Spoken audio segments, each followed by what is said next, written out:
জুলাই আগস্টের হত্যাযজ্ঞে নিজের এবং প্রধান ও সহযোগী অভিযুক্তদের অপরাধ সম্পর্কিত সম্পূর্ণ সত্য প্রকাশ করার শর্তে সাবেক আইজিপি চৌধুরী আব্দুল্লাহ আল মামুনকে ক্ষমার বিষয়টি বিবেচনা করা হবে বলে আদেশে উল্লেখ করেছেন আন্তর্জাতিক অপরাধ ট্রাইব্যুনাল ১। ট্রাইব্যুনালের চেয়ারম্যান গোলাম মর্তুজা মজুমদারের নেতৃত্বাধীন ৩ সদস্যের ট্রাইব্যুনাল ২ পৃষ্ঠার লিখিত আদেশ প্রকাশ করেন। লিখিত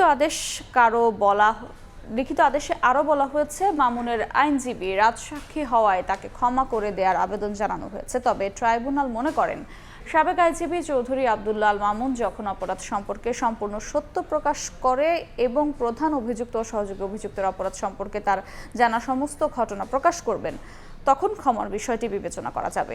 এর আগে 10 জুলাই হত্যাযজ্ঞের দায় স্বীকার করে শেখ হাসিনার মামলায় রাজসাক্ষী হন সাবেক পুলিশ মহাপরিদর্শক চৌধুরী আব্দুল্লাহ আল মামুন।